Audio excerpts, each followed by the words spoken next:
Shalom saudaraku. Kita akan belajar lagi.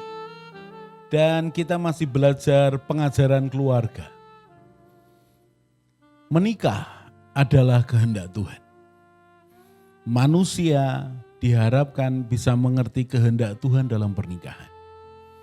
Kalau dari sejak kecil anak mendapatkan gambaran keluarga yang harmonis, keluarga yang bahagia, maka anak akan memiliki pengharapan bahwa suatu kali dia akan menikah dan memiliki keluarga yang bahagia. Alangkah menyedihkannya kalau seorang anak tidak mendapatkan keluarga yang harmonis dan keluarga yang bahagia. Maka tidak punya pengharapan atau pengharapannya lemah. Kecuali dia mengalami pembaharuan hubungan. Ada orang-orang yang mengasihi dia dan dia bisa mengalami kasih Tuhan yang luar biasa. Maka walaupun dia tidak memiliki pengalaman keluarga yang harmonis atau keluarga yang bahagia, tetapi kalau dia mengalami pemulihan, dia dijamah oleh Tuhan, mengalami Tuhan sebagai Bapa yang mengasihi dia, maka dia memiliki kesempatan yang kedua untuk mengalami keluarga yang harmonis, keluarga yang bahagia. Tidak mudah untuk menjalin hubungan dalam keluarga di tengah perbedaan dan mungkin cara pandang, keinginan yang bercampur-campur. Tetapi percayalah, setiap pribadi yang membuka dirinya untuk Tuhan bekerja, apalagi di dalam keluarga yang mau belajar, beribadah, ambil waktu berdoa, membaca firman, menyembah Tuhan bersama-sama, maka Tuhan diberikan ruang yang cukup besar untuk bekerja di dalam keluarga itu.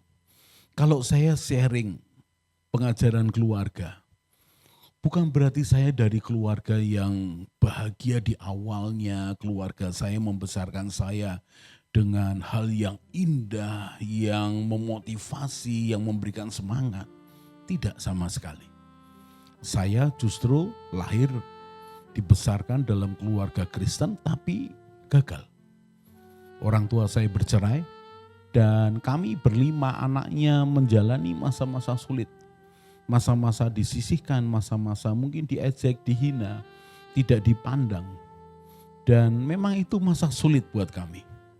Tetapi Tuhan tidak pernah meninggalkan orang-orangnya yang percaya dan berharap kepadanya. Tuhan memulihkan kami, Tuhan memberkati kami. Satu demi satu kami ini dipulihkan Tuhan. Ada campur tangan orang tua, tetapi hanya ibu saya. Buat saya, ibu saya adalah wanita yang sangat pantas dihormati. Dia berjuang untuk anak-anaknya. Dia bukan wanita yang sempurna, tapi dia wanita yang kami kagumi. Karena beliaulah yang mengajar walaupun single parent. Walaupun single parent, tapi bisa memberikan dasar demi dasar yang baik dan Tuhan menyempurnakannya. Tuhan menyempurnakannya. Kalau saya mengajar kepada saudara, 6 fondasi pernikahan, kemudian 6 hal yang mesti dilakukan dalam pernikahan, 7 kenikmatan dalam pernikahan, kemudian 3 hubungan suami istri. Ada 12 menemukan potensi konflik dan cara mengatasinya. Kalau kita ini mau belajar saudara, tidak ada kata terlambat. Walaupun saudara sudah menikah ketika saudara melihat video ini, tetap ada kemungkinan pemulihan dan perubahan. Dan di episode sebelumnya saya membahas tentang tanggung jawab 24 tahun. Tanggung jawab 24 tahun adalah 6 kali 4. 6 kali 4. 1 sampai 6, 6 sampai 12, 12 sampai 18. 1 sampai 6, 6 sampai 12, ini 12 sampai 18, lalu 18 sampai 24. Tanggung jawab 24 tahun. Kesimpulan itu muncul tidak saya dapatkan dari seminar atau nasihat orang, tapi dari pengajaran kehidupan dan Tuhan menolong saya. Lihatlah nak, bahwa ada tanggung jawab 24 tahun. Ketika saya mempelajari Bilangan pasal yang pertama di mana Musa diminta oleh Tuhan untuk menghitung orang Israel yang berumur 20 tahun ke atas, yang sanggup berperang.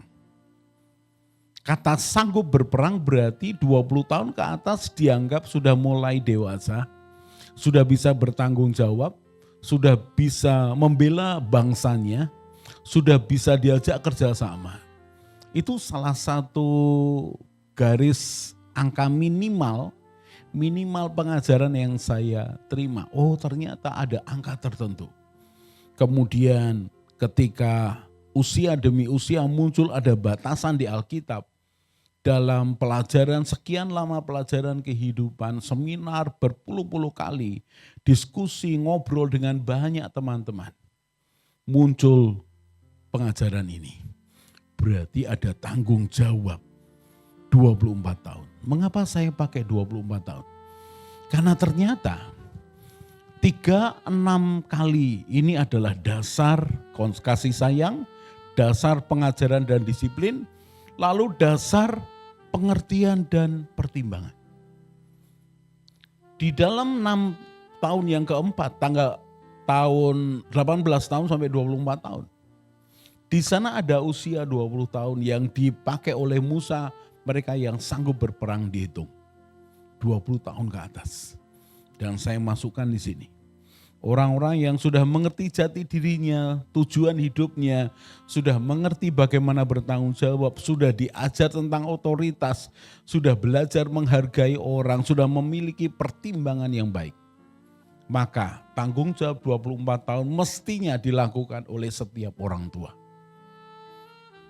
Saya menjalaninya, saya merangkainya.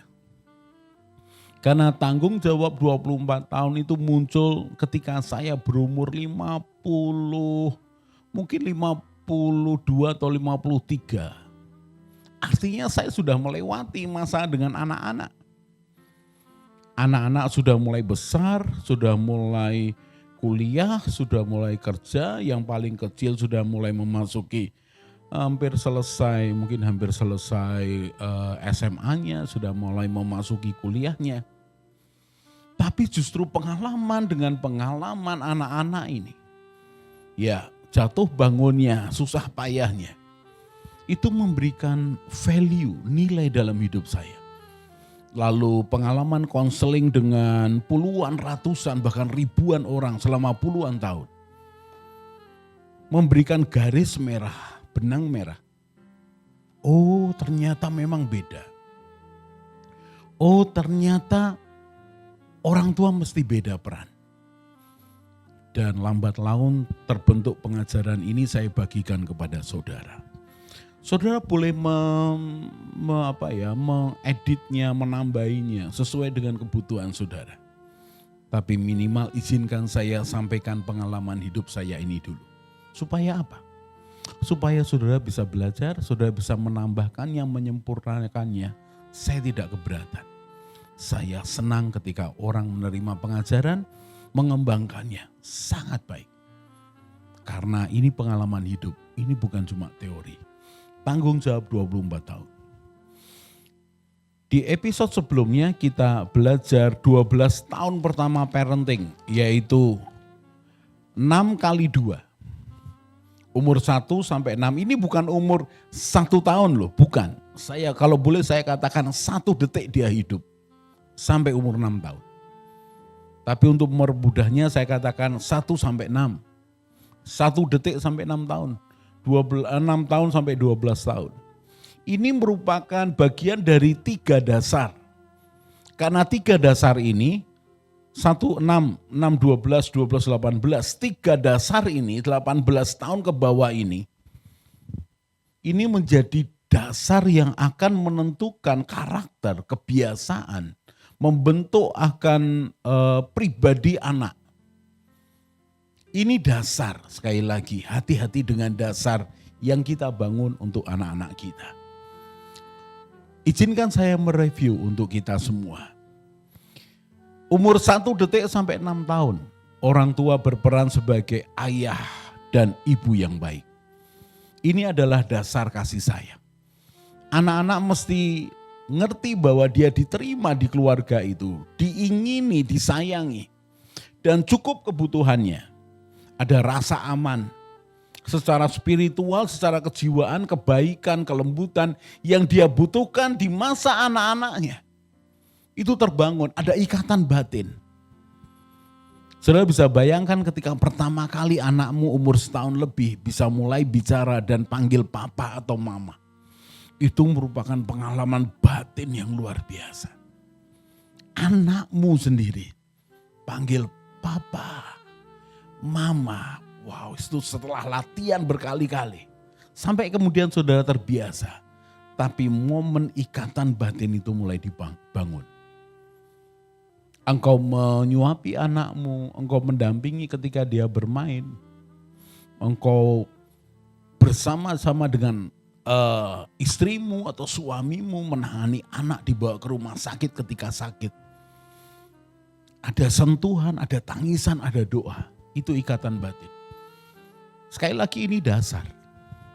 Berpengaruh dalam hidup anak ini sampai nanti dia dewasa. Berikutnya adalah 6 tahun yang kedua. 6 tahun yang kedua. Orang tua sebagai guru. Orang tua, ayah yang baik dan ibu yang baik dan guru. Karena ini dasar. Jadi yang dibangun adalah pengajaran dan disiplin. Anak-anak mulai diajari tentang peraturan di rumah, peraturan di sekolah, peraturan di gereja, peraturan di masyarakat, mesti menghormati orang yang lebih tua. Tidak boleh menyela pembicaraan ketika orang itu bicara, apalagi kalau itu orang tua. Itu diajari otoritas. Anak diajari otoritas di rumah. Anak terlibat dalam kegiatan keluarga. Kemudian ada aturan yang dibangun. Di tempat tidur, di kamar masing-masing, di ruang tamu, ketika ada tamu harus menyapa dahulu. Loh, itu anak diajari. Ketika ada orang asing datang, ditanyai, disapa dulu. Selamat pagi Pak, Mas, Mbak, Bu. Selamat pagi Om. Senyum, dan itu merupakan latihan. Apalagi kalau diajari bahwa kalau kamu ditanya yang menjawab, itu diajari. Bukan anak, saya perhatikan ada beberapa anak ditanya itu cuma melongo, matanya itu diam aja. Merasa itu tidak perlu dijawab. Maaf, di mata saya anak ini kurang ajar, kurang didikan, kurang diajar. Mestinya minimal senyum, ya. Jawab pertanyaan sebisanya. Kalau tidak perlu panjang, jawablah yang pendek, tapi dengan ramah. Karena memang otoritas yang ramah ini perlu diajarkan. Kemudian dikenali reward and punishment. Memang kalau dia melakukan sesuatu, ya hargai. Orang tua mesti tidak pelit untuk mengatakan bagus, good job, bagus nak. Tapi juga menyeimbangkannya dengan teguran kalau dia salah. Tidak boleh ya, jangan diulangi lagi ya. Walaupun setelah anak itu sedih nangis, ada tugas orang tua. Untuk apa? Memeluknya, bahkan menciumnya. Belajar ya nak, belajar ya. Bukan papa atau mama ini jahat, bukan. Tapi supaya kamu kuat, supaya kamu mengerti. Nah itu diajari. Di usia 6-12 itu perlu dibangun dasar. 1-6 perlu dibangun dasar. Dasar kasih sayang, dasar pengajaran dan disiplin. Sekarang kita memasuki 12 tahun kedua parenting. Saya mau geser dulu flip chartnya. 12 tahun kedua parenting. 12 tahun kedua parenting. 12 tahun kedua parenting artinya dimulai dari 12, umur 12 sampai 18, dilanjutkan 18 sampai 24. 12 sampai 18 tetap itu adalah dasar. Ini adalah tahun merupakan tahun dasar pengertian dan pertimbangan. Perhatikan ini. Dasar pengertian dan pertimbangan.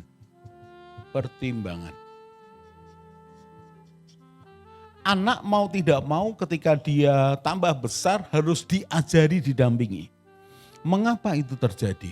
Bagaimana itu terjadi? Apa akibatnya? Itu memunculkan pengertian. Jadi orang tua ketika anaknya SMP dan SMA tidak lagi banyak instruksi. Kurangi instruksinya, berikan pengertiannya. Supaya anak belajar memahami, anak mengerti. Kenapa kamu mesti sekolah?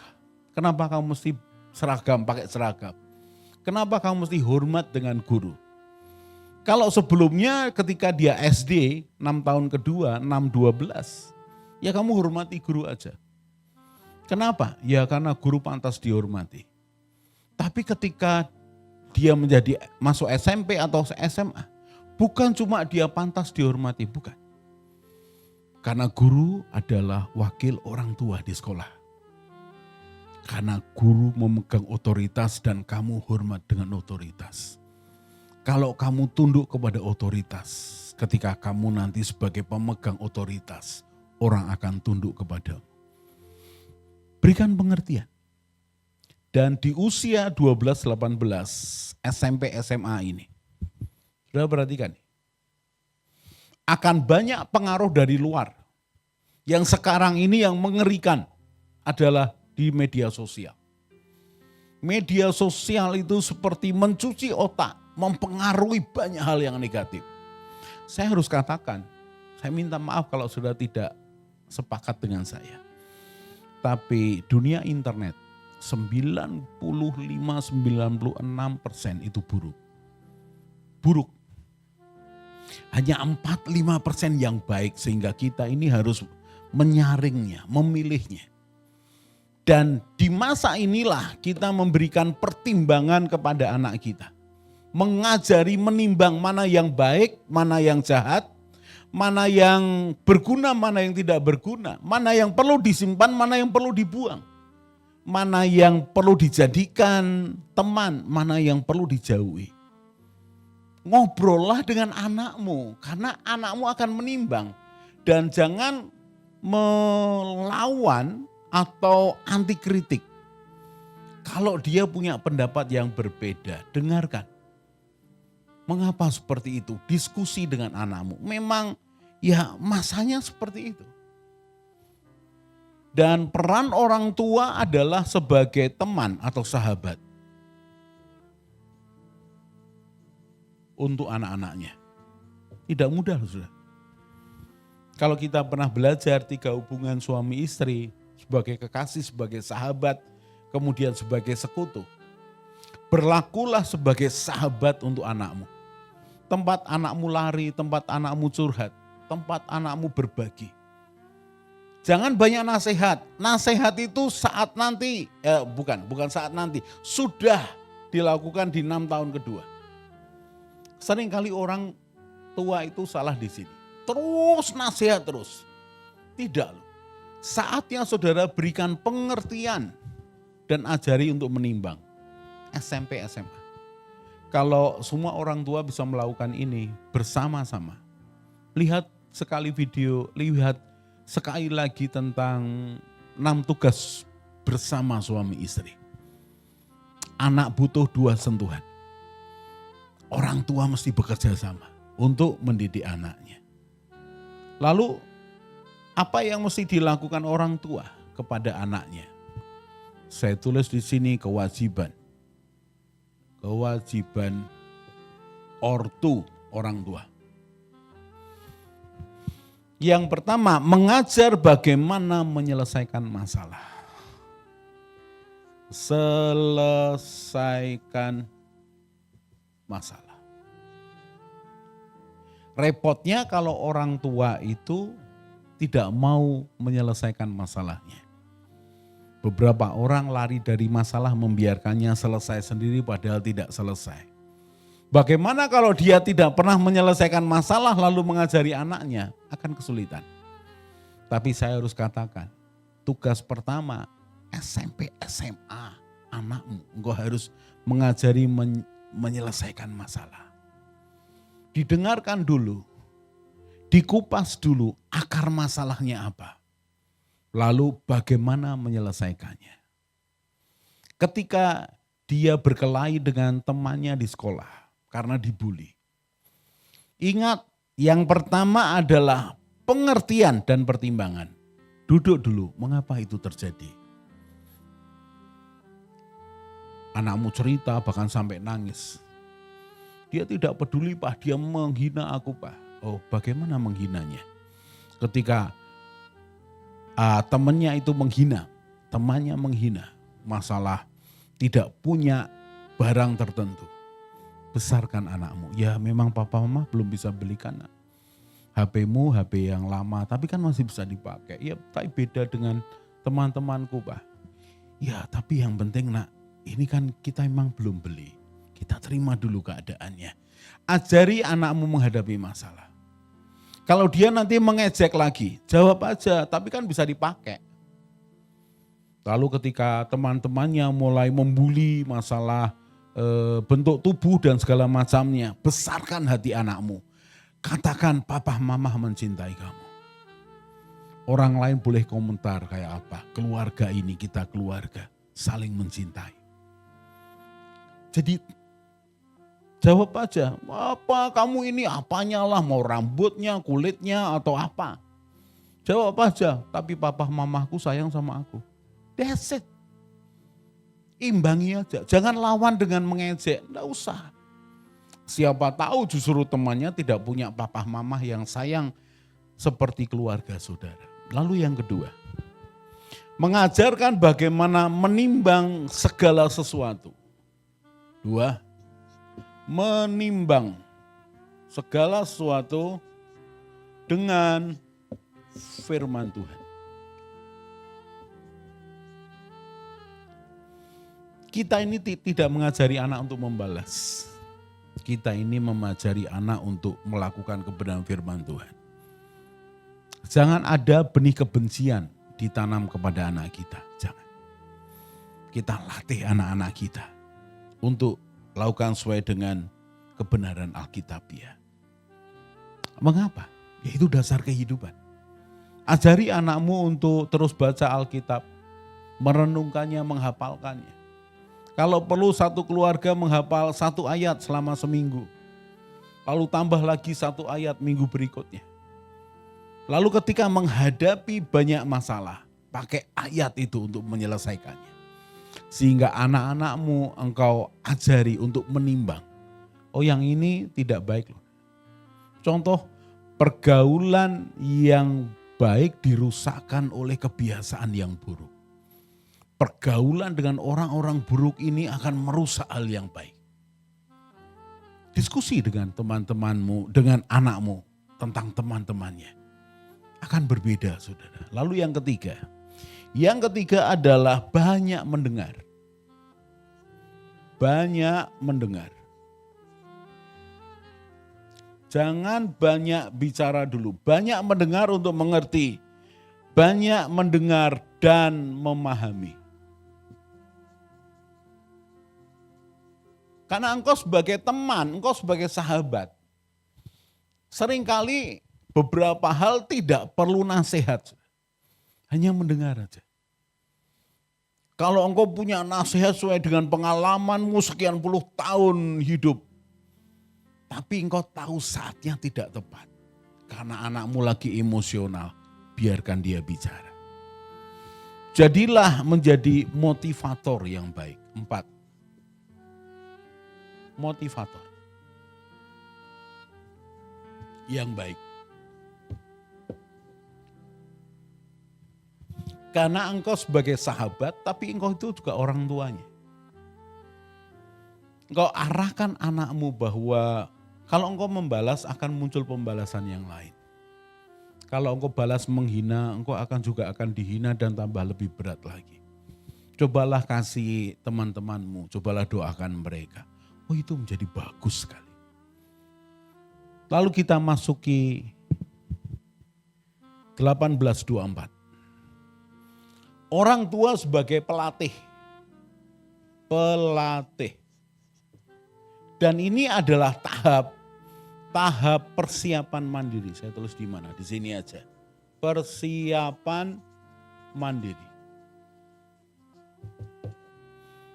Di usia 18-24, anak kita sudah mulai lulus SMA, lulus SMK, dia boleh kerja, mulai latihan, kerja kalau tidak kuliah, atau dia kuliah. Tapi saat itulah orang tua menjadi coach atau pelatih. Mendampingi anak-anak menimbang dan menyelesaikan. Jadi tetap berlanjut. Persis seperti bagian yang pertama di tahap yang 6 tahun yang ketiga. Tahap yang ketiga mengajari anak menyelesaikan masalah. Tahap yang ke-6 tahun yang keempat mendampingi anak menimbang dan menyelesaikan masalah. Tetap bagaimana menyelesaikan masalah. Tapi bersama-sama mendampingi, saudara. Jangan di take over. Dia sudah besar. Dia sudah mulai masuki masa persiapan. Karena itu anak-anak yang terlalu diproteksi oleh orang tuanya tidak membuat anak itu mandiri. Berikutnya, melatih menghadapi tantangan hidup. Melatih tantangan hidup. Saya setuju kalau anak-anak ini bisa kuliah di luar kota. Kenapa? Beda, saudara. Mentalnya beda. Ada kesulitan yang dihadapi sendiri walaupun kemudian orang tuanya menolong. Ada waktu harus diatur dengan baik. Ada kesempatan untuk dia mengatur kehidupan pribadinya dan banyak hal. Jadi saya setuju kalau anak-anak ada masanya dia hidup merantau. Saya mengalami. Ketika anak kami yang kedua, perempuan. Dia bertekad keluar kota, oh saya setuju. Walaupun istri saya keberatan. Tapi buat saya, anak-anak mesti dilatih. Dan bersyukur. Sekian tahun dia kuliah, selesai kuliah, kemudian kerja di kota yang sama. Kami mendampinginya. Saya tahu ada masa-masa sulit. Di awal tahun kuliahnya itu dia babak belur. Ada konsep-konsep hidupnya yang benturan dengan sekitarnya. Dan saya lihat anak saya mesti harus belajar. Biarkan aja. Yang penting orang tua mendampingi. Lalu yang ketiga. Yang ketiga adalah mendampingi persiapan pernikahan. Suatu kali anakmu menikah. Kalau saran saya, tonton bersama-sama pelajaran keluarga ini. Tontonlah yang lain. Saya tidak mengharuskan saudara hanya menonton video pengajaran saya. Tontonlah yang lain. Tapi yang jelas terbuka. Anak sudah mulai belajar mandiri, mengatur hidupnya, mulai serius mencari teman, mencari pacar. Biarkan aja.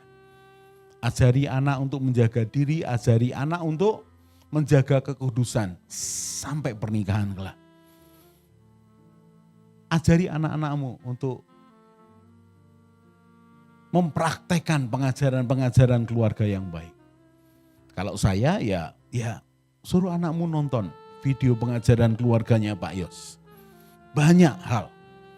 Nanti suatu kali kita akan sampai kepada jodoh dari Tuhan. Saya akan sharingkan itu. Banyak hal bisa dipelajari. Tambahi, koreksi asal itu membangun hidupmu. Lalu yang keempat adalah melatih anak hidup mandiri. Melatih mandiri.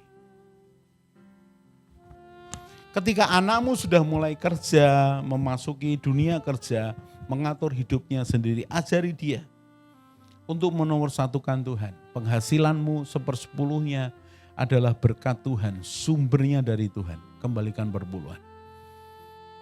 Ajari menomorsatukan Tuhan. Berikutnya, ajari untuk bersikap dengan baik kepada orang lain, hormat kepada orang lain.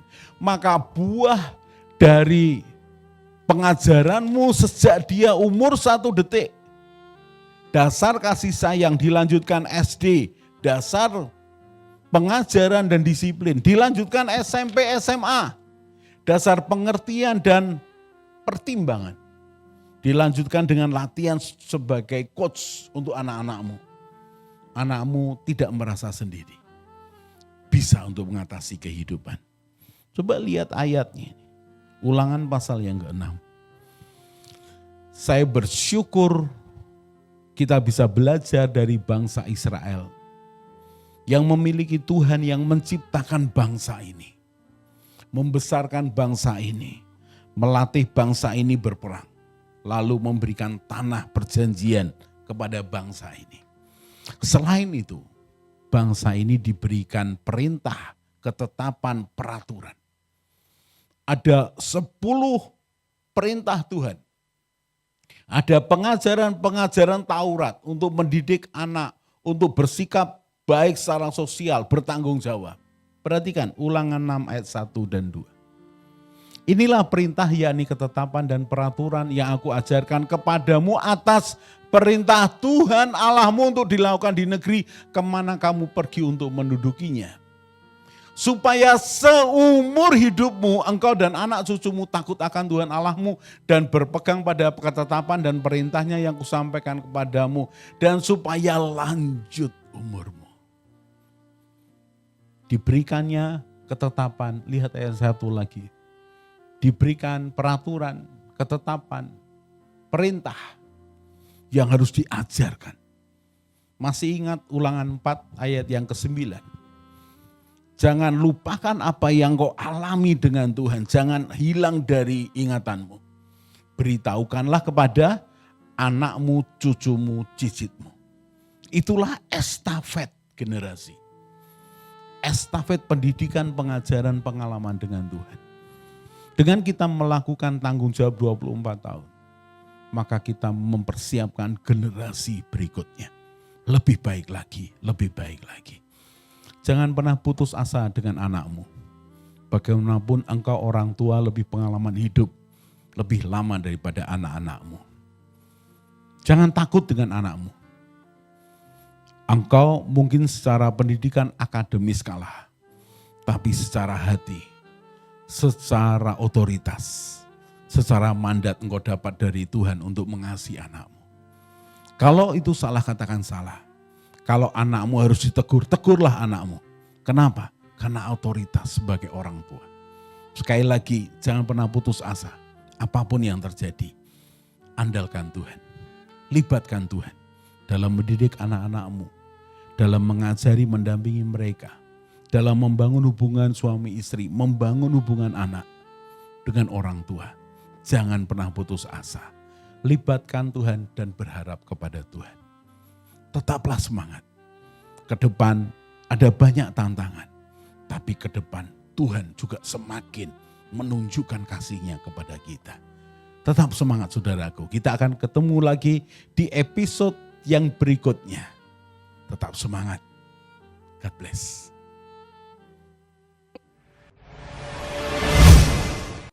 Mari bergabung dalam Keluarga Indonesia dengan cara subscribe channel ini. Di Keluarga Indonesia, kita akan belajar bersama tentang pranikah, pernikahan, keluarga, parenting, mertua menantu, dan juga family unboxing. Jadi jangan lupa share pada teman dan keluarga dan juga subscribe.